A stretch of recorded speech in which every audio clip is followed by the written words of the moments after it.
안녕하세요. 성북문화원에서 역사와 문화를 강의하고 있는 김주미입니다. 오늘 제가 강의할 내용은 역사 속의 라이벌 묘총과 김부식입니다. 오늘 강의에서 다루어질 내용들은 여기 목차에 제시된 바와 같습니다. 어떤 시대를 우리가 긍정적으로 평가하는 데 있어서 중요한 잣대가 되는 것은 무엇일까요? 크게 국내 상황과 대외 상황으로 나누어서 생각해 볼 수 있습니다. 먼저 국내 상황을 보면 정치적인 안정을 추구했는가, 그 다음에 권력자들이 백성을 위한 정치를 얼마나 펼치고자 했는가, 이것이 중요한 잣대이겠죠. 또한 대외 상황에서는 국가의 자주성이 얼마나 확보되었는가, 이런 것들이 굉장히 그 시대를 긍정적으로 평가하는 데 있어서 중요한 잣대라고 생각할 수 있고, 또한 그 둘이 그 대내적인 상황, 국내적인 이런 상황들이 얼마나 그 조화를 이루면서 정치를 펼쳤는가, 이런 것들이 그 시대를 긍정적으로 평가할 수 있는 중요한 잣대라고 생각합니다. 그래서 이러한 이와 관련해서 묘총과 김부식을 오늘의 주제로 다루고자 합니다. 한국 사회에서 정치적인 안정과 국가에 대한 자주성에 대한 의견 차이가 팽팽하게 대립했던 시기는 묘총과 김부식이 활동했던 12세기 초중반의 고려입니다. 과거의 역사적 교훈을 오늘날의 상황에 투영하고 값진 교훈으로 삼기 위해 역사 속의 라이벌 묘총과 김부식을 강의 주제로 다루고자 합니다. 고려 12세기 초중반의 시대 상황을 우선 대외적인 상황을 살펴보면 거란이 세운 요나라가 여진이 세운 금에 의해 멸망하고 고려와 긴밀한 관계를 맺었던 북송 역시 금에 의해 멸망한 후 강남으로 내려와 남송으로 축소되었으며, 금은 또다시 고려에게 사대 관계를 강요하며 고려를 압박했습니다. 이 같은 상황에서 당시 고려의 실세였던 이자겸은 자신의 정치적인 안위를 위해 금의 4대 요구를 수용합니다. 그렇게 됨으로써 고려의 위상과 고려의 자주성에 많은 그런 심각한 자주성이 많이 실추되게 됐습니다.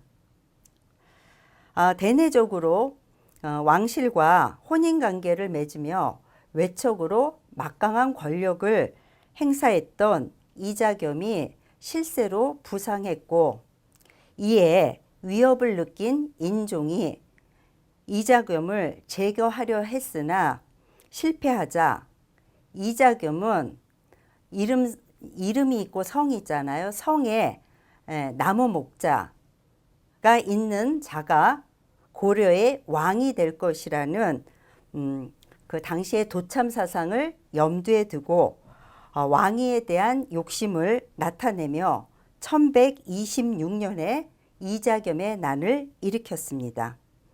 이후 인종은 이자겸을 부하였던 척준경을 시켜 이자겸을 제거했지만 이자겸의 난으로 왕실의 권위는 실추되었고 개혁의 필요성이 강하게 제기되었습니다.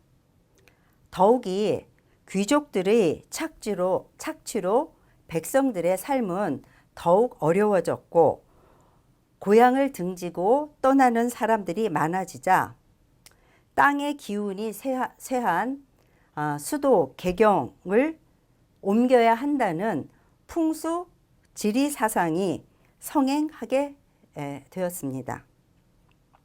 한편 이자겸이 몰락한 이후 고려 사회는 김부식으로 대표되는 개경의 문벌 귀족과 서경 출신의 승려 묘총으로 대표되는 신진 관료로 관료가 정치에 대한 입장 차이로 서로 대립하게 됩니다.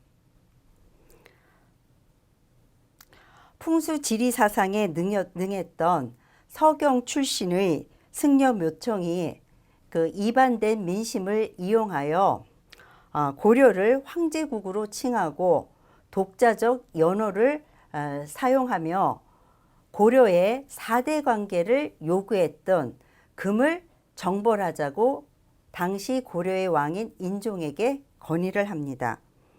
또한 개경의 지덕이 땅의 기운이 쇠하여 이자겸과 같은 그러한 난이 생긴 것이라 하면서 서경, 지금의 평양으로 수도를 천도할 것을 건의했습니다.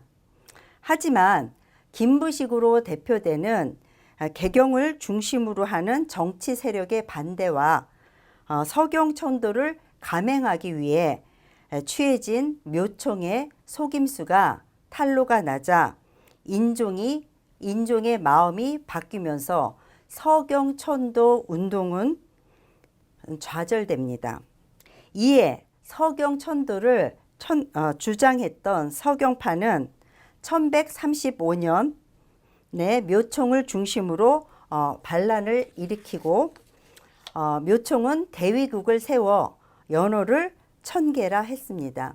제가 아까 그 대외적인 상황에서 국가의 자주성 여부가 굉장히 중요하다는 말씀을 드렸는데 우리가 그 시대가 자주적이었느냐 아니냐를 판별하는 큰 잣대는 크게 두 가지로 볼 수 있습니다. 하나는 중국의 연호가 아닌 우리의 독자적인 연호를 사용했느냐 안 했느냐 여부.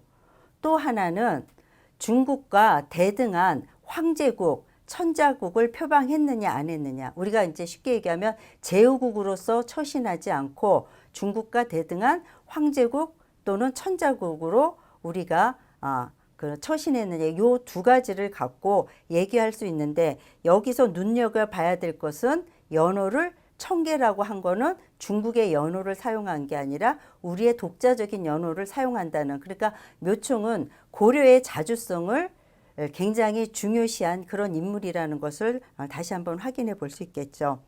그 묘총의 난은 한 1년여 동안 지속됐고 결국은 김부식이 이끄는 정부군에 의해서 진압됩니다.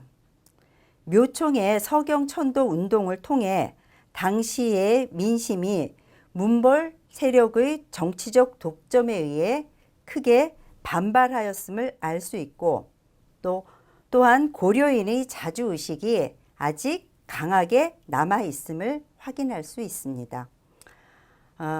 묘총의 서경 천도에 대해서는 상반된 견해가 있습니다.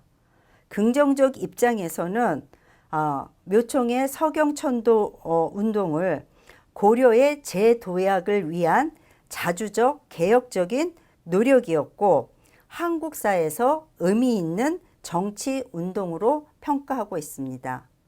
또한 그 부정적인 입장에서는 서경 천도 운동을 묘총의 난이라 부르며 당시 개경의 문벌 귀족들을 제치고 정치적인 주도권을 잡으려 했던 무모한 집단이 벌인 권력 다툼으로 보고 있습니다.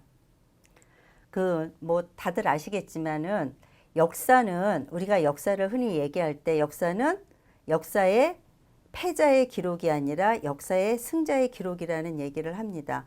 만약에 묘총의 난이 실패하지 않고 성공했다면 지금 우리가 얘기하는 이런 평가도 조금은 달라지지 않았는가, 달라질 수도 있지 않는가 그런 생각을 해봅니다.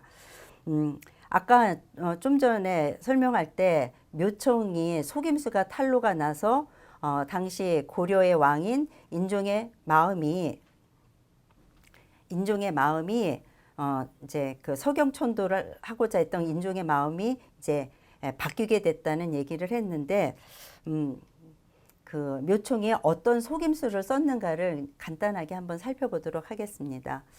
자신이 기대했던 서경천도가 여러 가지 상황에서 어렵게 되자 이제 그 속임수를 쓰게 되는데 떡에 우리 안에 보면 일종의 고명 같은 걸 집어넣잖아요. 고명 대신에 떡 안에 기름을 채워서 그거를 이렇게 싸갖고 돌을 매달아 갖고 대동강에 떨어뜨립니다.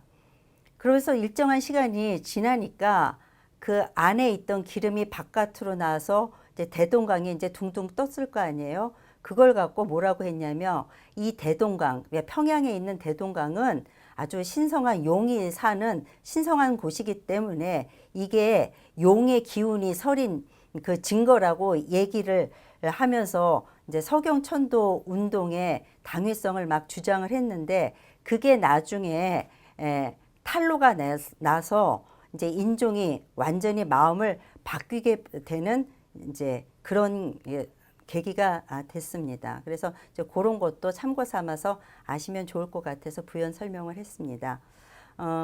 오늘 그 역사 속의 라이벌 묘총과 김부식은 1강, 2강 두 번으로 나누어 진행되고 있는데 오늘 그 1강은 이제 그 역사에서 무엇을 중요한 잣대로 평가해야 되느냐 이런 부분에 대한 얘기들을 살펴봤고 그 다음에 그런 측면에서 우리가 그 긍정적인으로 판단하는 데 있어서 국내적인 상황과 대외적인 상황으로 나누어 볼 수 있는데 정치적 안정이 중요하느냐 국가의 자주성 확보가 중요하느냐 이 두 문제를 갖고 팽팽하게 대립했던 12세기 초중반의 그 김부식과 묘총으로 대표되는 그런 개경파와 서경파의 집단을 통해서 이제 그런 서경천도 운동이 왜 벌어지게 됐는지 그런 시대 상황에 대해서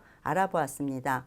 다음 시간에는 묘총과 김부식이라는 두 인물에 대해서 그리고 서경파와 개경파의 정치적 입장에 대해서 자세하게 살펴보도록 하겠습니다. 경청해 주셔서 감사합니다.